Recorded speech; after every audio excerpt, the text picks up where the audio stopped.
Hi, and welcome to another episode of White and Woke at Work. I'm here today with my good friend Maryann Kerr. She is CEO and Chief Happiness Officer at the Medalist Group, and I'm happy to have her on today. Hi, Maryann. How are you? Hi, Janelle. I'm well, and I'm so thrilled to be here. Thank you. I'm so happy that you decided to come on. So tell me a little bit about your title, Chief Happiness Officer. What Yeah, does that well, I'm all about creating kind, inclusive, productive, and collaborative workplaces. And so, for me, it's about people being happy at work because we spend so much time there. And happiness, for me, really the two P's in happiness stand for peace and for purpose. So if I have found my purpose at work, Mhm. I find peace in life. And to me, those are two things that those two things really feed into happy. So that's what it's about for me. That's awesome.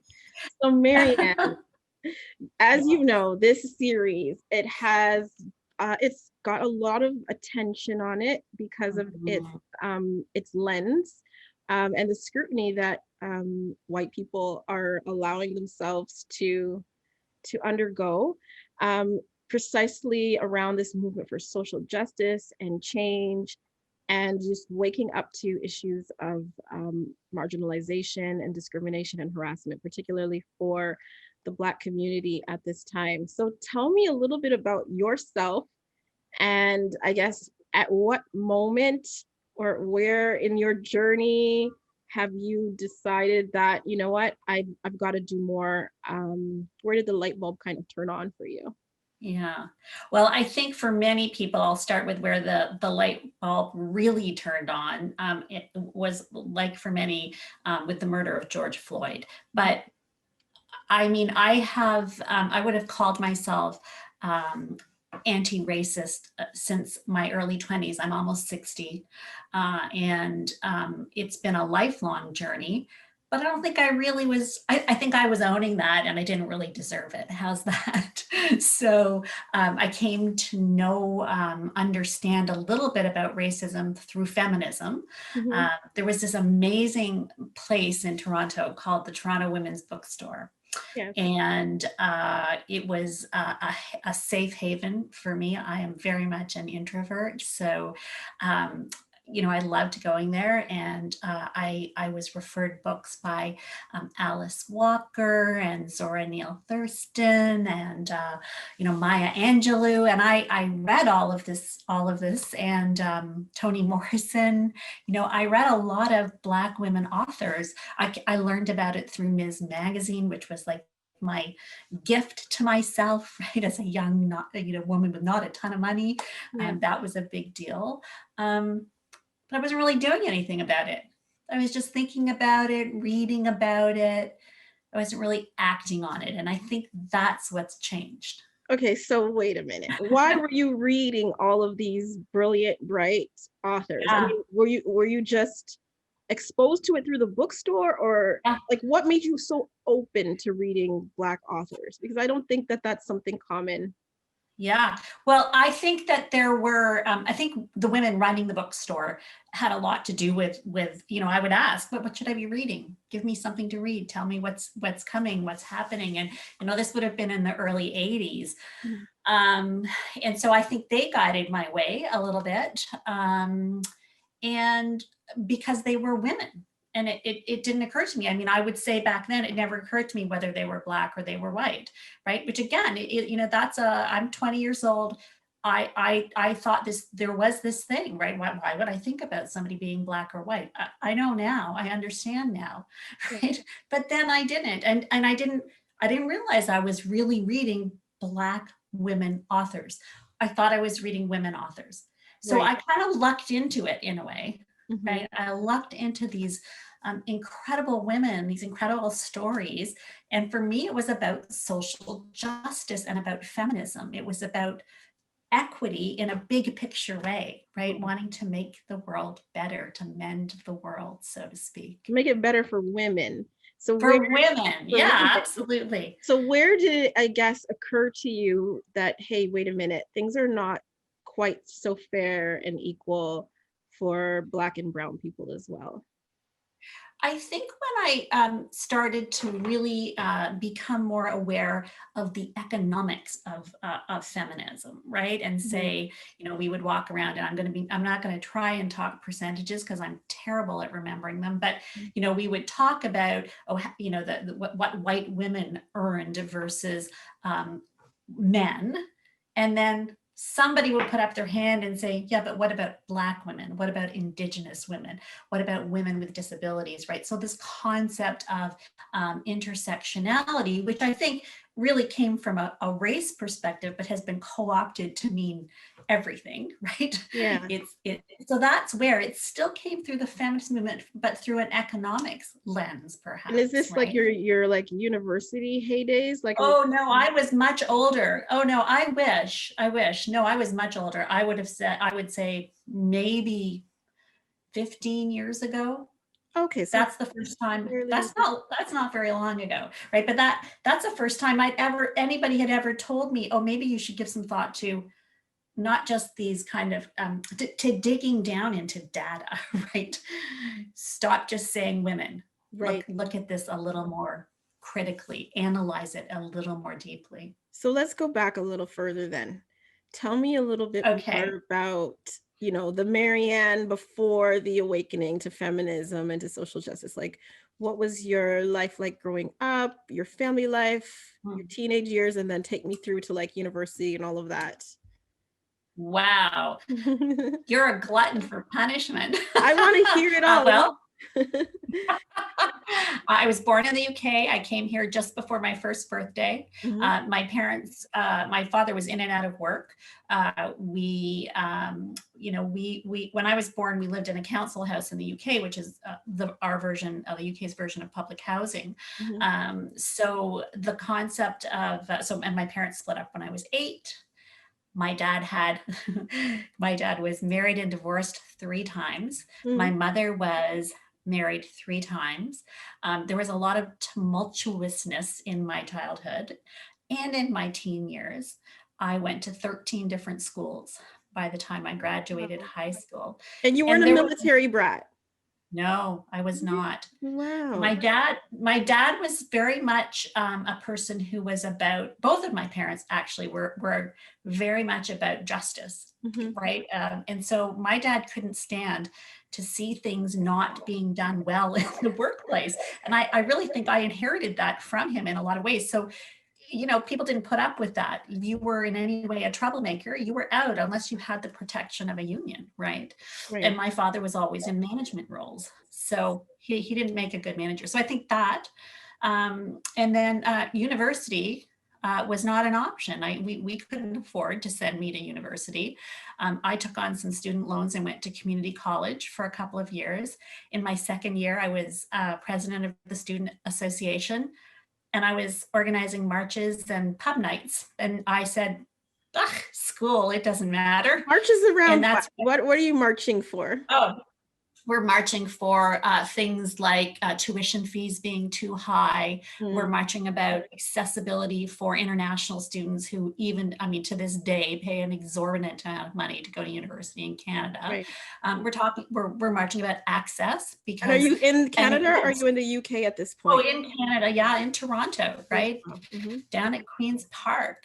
Betty Stevenson, that's the name that bumps in me. She was the conservative minister of education. Yeah, we were on the streets, and sure, other issues would come into it, but I don't think at that age, I think in some ways you come at it from your own experience, right? And so access to post-secondary education, to me, it was so out of reach, and it never occurred to me that it might be more out of reach for somebody else. It was all about me. I'm 21, 22, So right? you're looking around the university. Are you at U of T? What No, university? I was at Sheridan College. I did a year at U of T. Mhm. I couldn't afford to keep going. And so you're looking around, you're on these campuses and it doesn't occur to you that, hey, wait a second, Doesn't they're a little homogenous looking. I'm sure Nope. Toronto probably looks a little homogenous at that point. And so, or maybe Didn't it's occur to starting to me. diversify, but it's not occurring to you. Are No, you encountering Black people at work? Are you encountering them no, like in any friends of yours? Like no. nothing.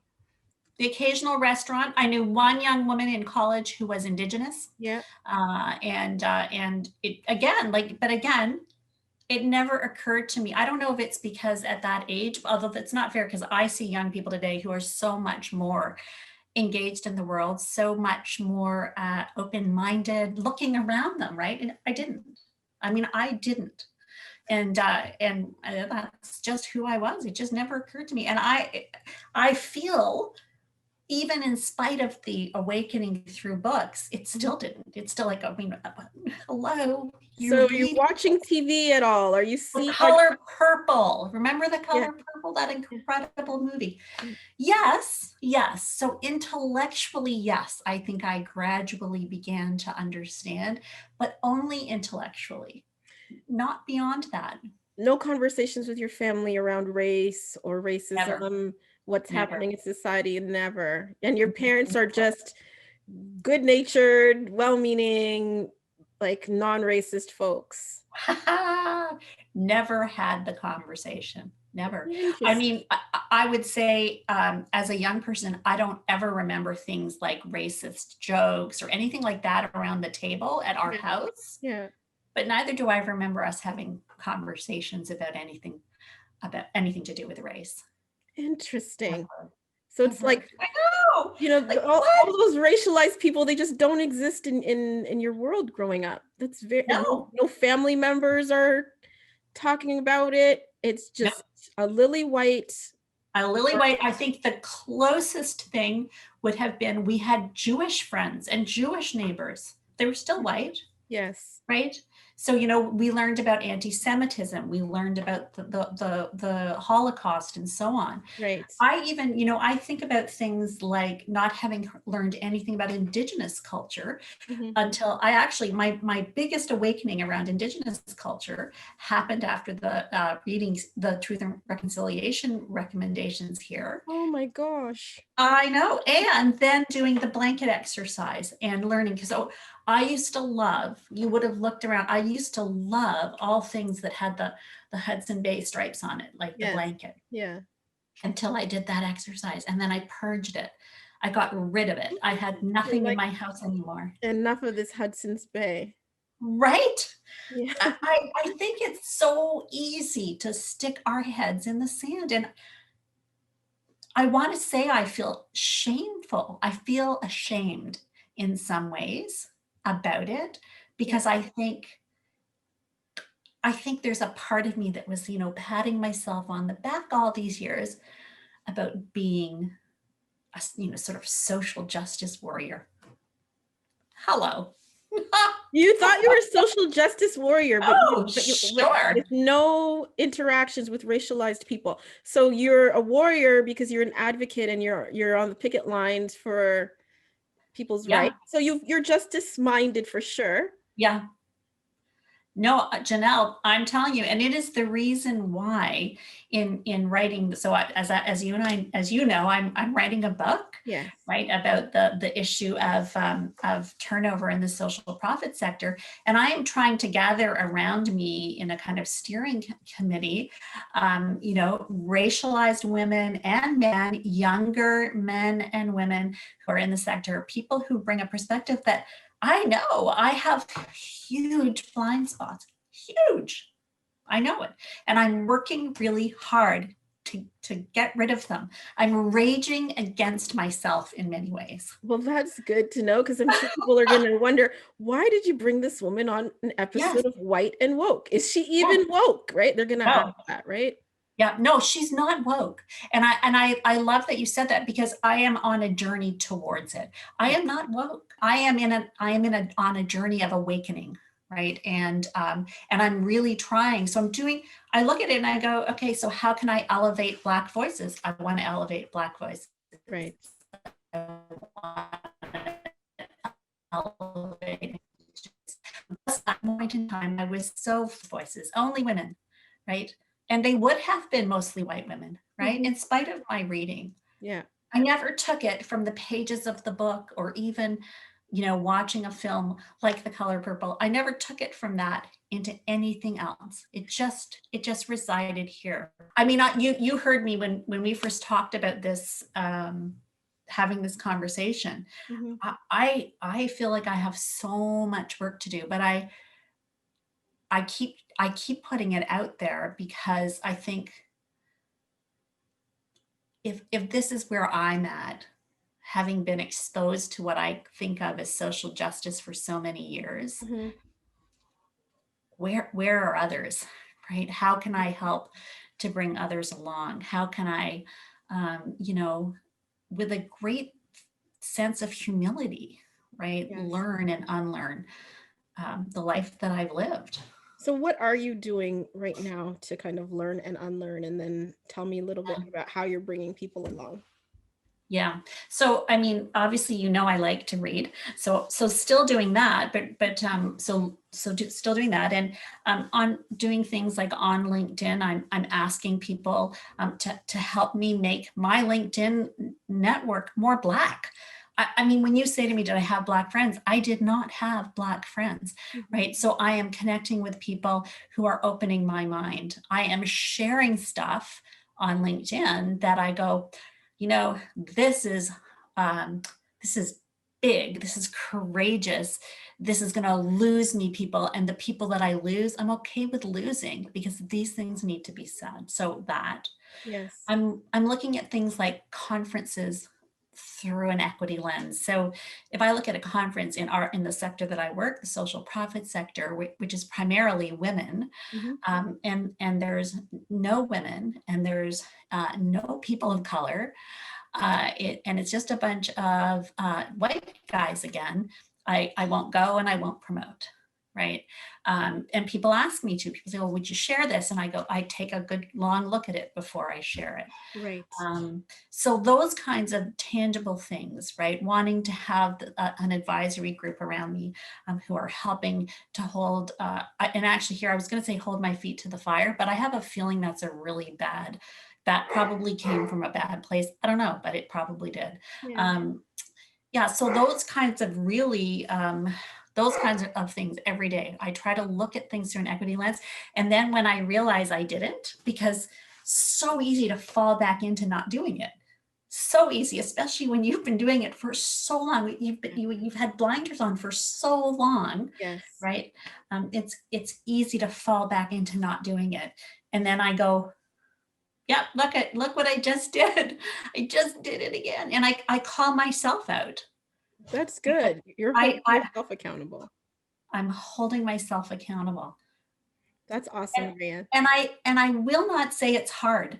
And I will not say, you know, I equate it to when my kids were of a certain age, and I used to be afraid all the time when they left the house. They'd be in their early teens and they're just starting to become capable of going places on their own, and me not worrying about them and not wanting to be that helicopter parent.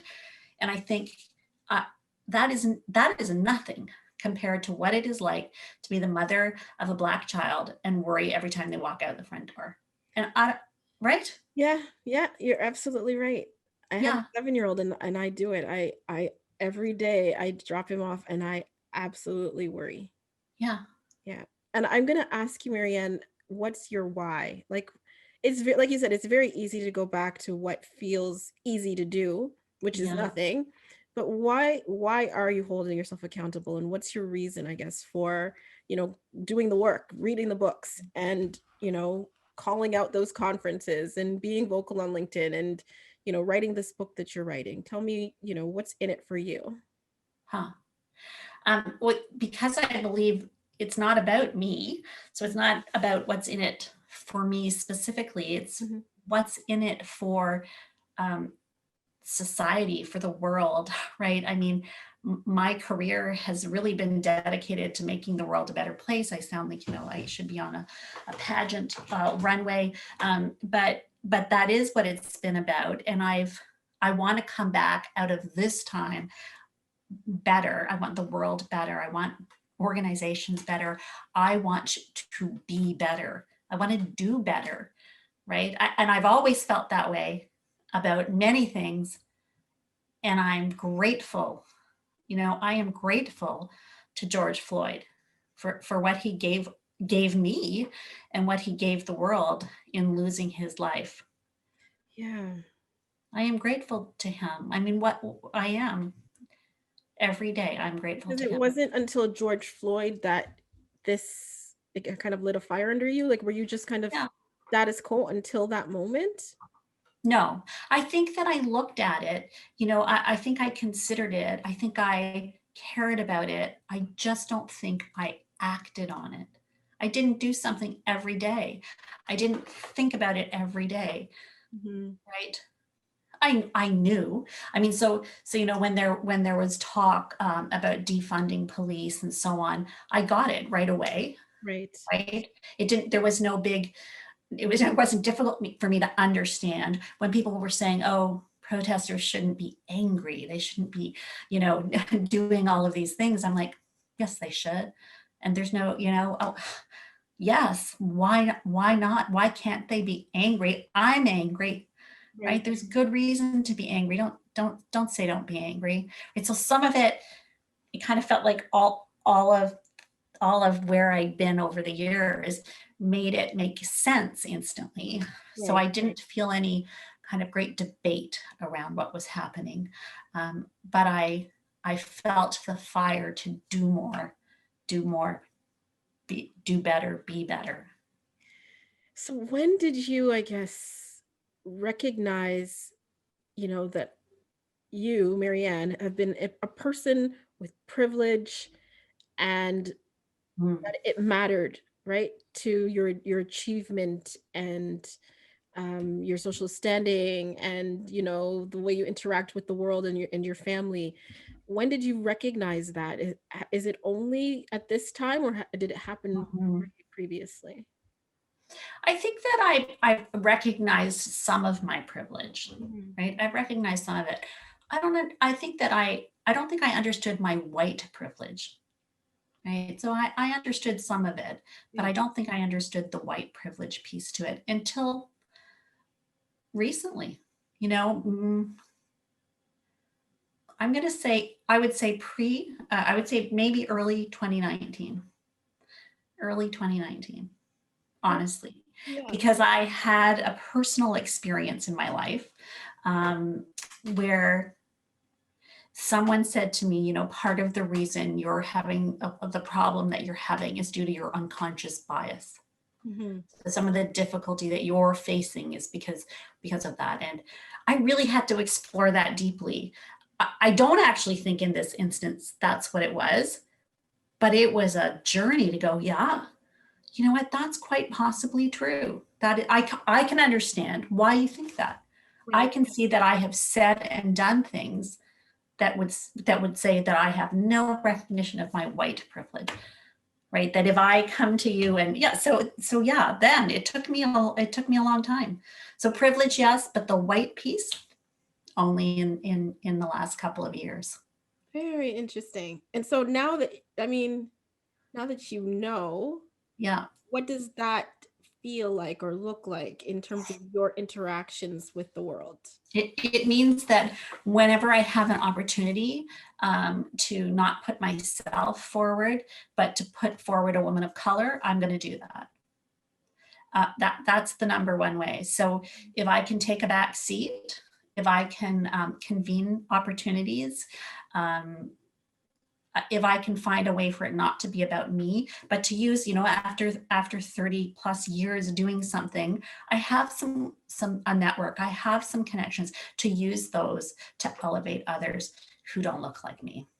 So you know what, Maryann, people are going to watch this and they're going to say, is she just a do-gooder? Is she Yeah. like, what would make someone who has power, has privilege, has the white skin, relinquish some of it for the benefit of others, right? Like, really and truly, like, it's not for everybody. Not everyone's going to be able to do it, but I guess through this series, um, I hope to persuade others that they can Yeah. also take similar actions.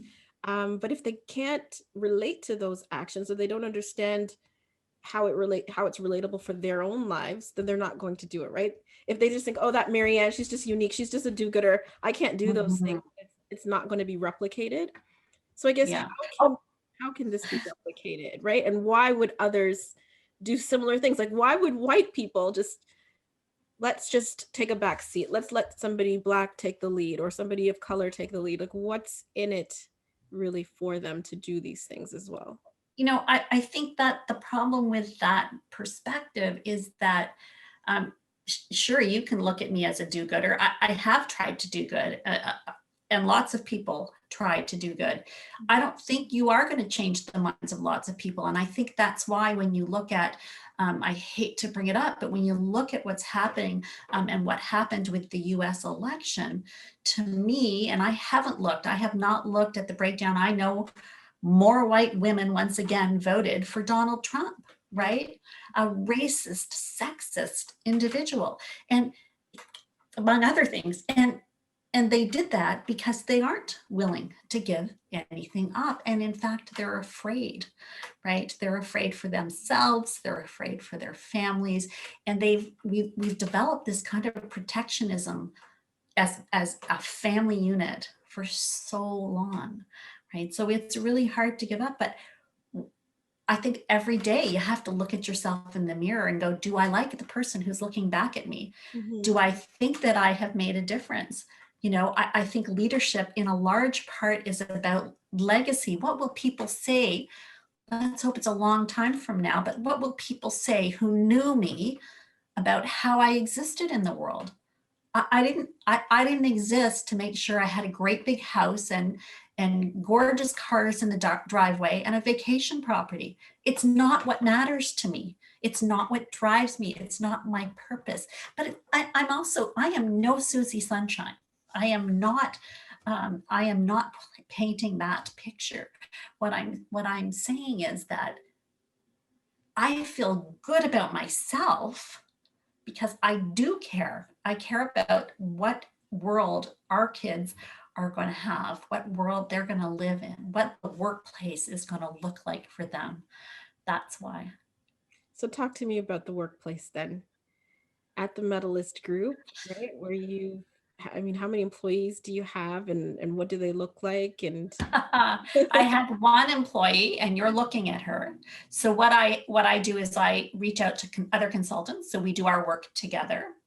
And I think you and I have talked a little bit about, in fact, that I'm looking at a rebrand because the consultants I would have referred to in the past, I want you to guess what they looked like. yeah, yeah, Right. yeah. And so even there, I have said, okay, so now I need to find people, right? Because I have been so cocooned in this little world of mine. I need to find people who do this work, who are Black, Indigenous, people of color, Yes. right? And primarily women. You know this about me too.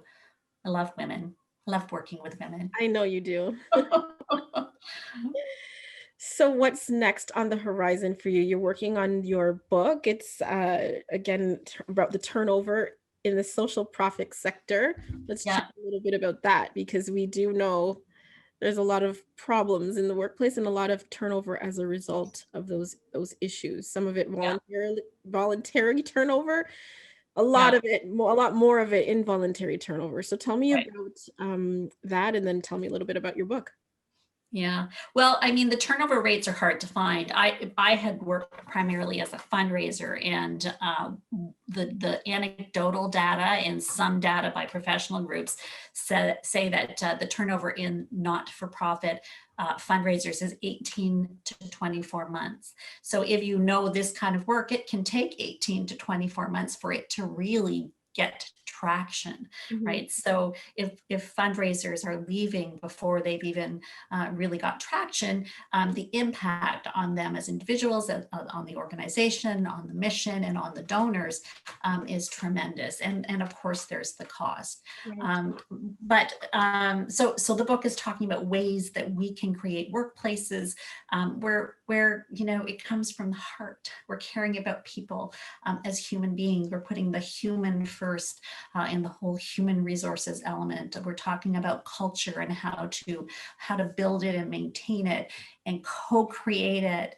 And we look at inclusivity, and I think we have chatted briefly about this. For me, the word inclusivity for many years meant something different, right? Sure, it meant about men and women and race and age and all of those things, but it was always big picture, right? It was, I think, diving down into the layers of inclusiveness and what that means, and how we create cultures where people really do feel like they belong, like they are included.